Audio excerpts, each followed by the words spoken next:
പുതിയൊരു വീഡിയോയിലോട്ട് എല്ലാവർക്കും സ്വാഗതം. ഈ വീഡിയോയിലൂടെ ഷെയർ ചെയ്യുന്നത് നമ്മൾ മൊബൈലൊക്കെ റീചാർജ് ചെയ്യുന്ന സമയത്ത് ഗൂഗിൾ പേ, ഫോൺ പേ ആപ്ലിക്കേഷനൊക്കെ യൂസ് ചെയ്തുകൊണ്ട് റീചാർജ് ചെയ്യുന്ന സമയത്ത് സർവീസ് ചാർജ് ആയിട്ട് ഒരു എമൗണ്ട് പിടിക്കുന്നതാണ്.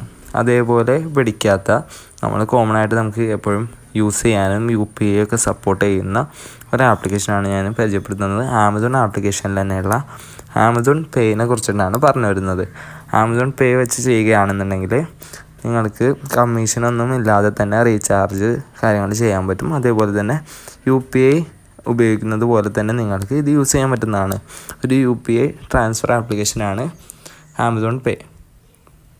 അപ്പോൾ ഇതിനായിട്ട് നിങ്ങൾ ആമസോൺ ആപ്ലിക്കേഷൻ ഓപ്പൺ ചെയ്യുക. ആമസോൺ ആപ്ലിക്കേഷനിൽ തന്നെയാണ് ആമസോൺ പേയുടെ അക്കൗണ്ടൊക്കെ നിങ്ങൾക്ക് ആഡ് ചെയ്യാനൊക്കെ സാധിക്കുന്നത്. അപ്പോൾ നിങ്ങളുടെ ബാങ്ക് അക്കൗണ്ട് ഡീറ്റെയിൽസുകളൊക്കെ ആഡ് ചെയ്യുക.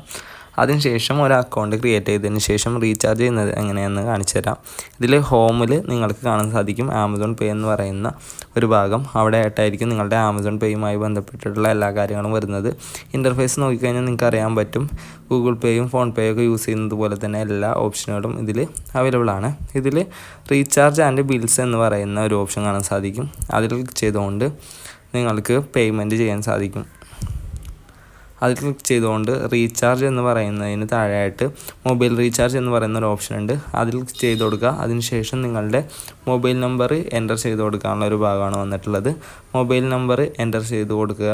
ഏത് മൊബൈൽ നമ്പറിലോട്ടാണോ നിങ്ങൾക്ക് റീചാർജ് ചെയ്യേണ്ടത് ആ മൊബൈൽ നമ്പർ എൻ്റർ ചെയ്തതിന് ശേഷം സെലക്ട് ചെയ്ത് കൊടുക്കുക. ശേഷം അടിയിൽ നിങ്ങൾക്ക് പ്ലാൻ എമൗണ്ടും വ്യൂ പ്ലാൻസ് എന്ന് പറയുന്ന രണ്ട് ഓപ്ഷൻ കാണാൻ സാധിക്കും. ഒന്നെങ്കിൽ നിങ്ങൾക്ക് എത്ര രൂപേൻ്റെ റീചാർജ് ആണെന്നുള്ളത് എൻ്റർ ചെയ്ത് കൊടുത്തുകൊണ്ട് ചെയ്യാൻ പറ്റും. അല്ലെങ്കിൽ വ്യൂ പ്ലാൻസിൽ ക്ലിക്ക് ചെയ്തുകൊണ്ട് നിങ്ങൾക്ക് ഈ സെലക്ട് റീചാർജ് എമൗണ്ടിന് താഴെയായിട്ട് നിങ്ങൾ സെലക്ട് ചെയ്തിരിക്കുന്ന സിമ്മുമായി ബന്ധപ്പെട്ടിട്ടുള്ള എല്ലാ പ്ലാൻസിൻ്റെയും ഡീറ്റെയിൽസുകളും അതിൽ എത്ര രൂപയാണ് വരുന്നതൊക്കെ നിങ്ങൾക്ക് കാണാൻ സാധിക്കുന്നതാണ്.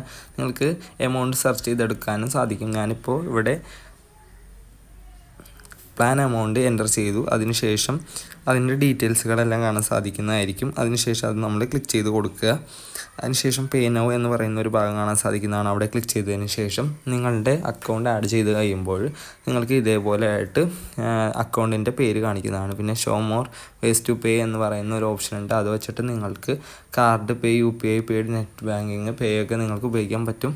അപ്പോൾ ഞാനിവിടെ യൂസ് ചെയ്യുന്നത് ബാങ്ക് അക്കൗണ്ട് തന്നെയാണ്. അപ്പോൾ ഞാൻ ബാങ്ക് അക്കൗണ്ട് യൂസ് ചെയ്തുകൊണ്ട് എങ്ങനെയാണ് പേയ്മെൻറ്റ് ചെയ്യുന്നത് കാണിച്ചു തരാം. പേ എന്ന് പറയുന്ന ഭാഗത്ത് ക്ലിക്ക് ചെയ്ത് കൊടുക്കുക. അതിനുശേഷം പ്രോസസ്സിങ് പേയ്മെൻറ്റ് പ്ലീസ് വെയിറ്റ് എന്ന് പറയുന്ന ഒരു ഇൻ്റർഫേസ് വരുന്നതാണ്. ശേഷം നിങ്ങളൊന്ന് വെയിറ്റ് ചെയ്യണം. പേയ്മെൻറ്റ് ചെയ്യാനുള്ള ഇൻ്റർഫേസ് വരും. അവിടെ ആയിട്ട് നിങ്ങളുടെ UPI പിന്നെ എൻ്റർ ചെയ്തതിന് ശേഷം സബ്മിറ്റ് എന്ന് പറയുന്ന ഭാഗത്ത് ക്ലിക്ക് ചെയ്ത് കൊടുക്കുക. അപ്പോൾ പേയ്മെൻറ്റ് പ്രോസസ്സ് ആവുന്നതായിട്ട് കാണാൻ സാധിക്കും. ശേഷം നിങ്ങൾക്ക് പേയ്മെൻറ്റ് ആയി കഴിഞ്ഞാൽ അപ്പോൾ തന്നെ അതിൻ്റെ കൺഫർമേഷൻ കാണാൻ സാധിക്കുന്നതാണ്. ഇപ്പോൾ ഇവിടെ മൊബൈൽ റീചാർജ് പെൻഡിങ് എന്നാണ് എഴുതിയിട്ടുള്ളത്. അപ്പോൾ ഇത് പെട്ടെന്ന് തന്നെ റെഡി ആവുന്നതായിരിക്കും.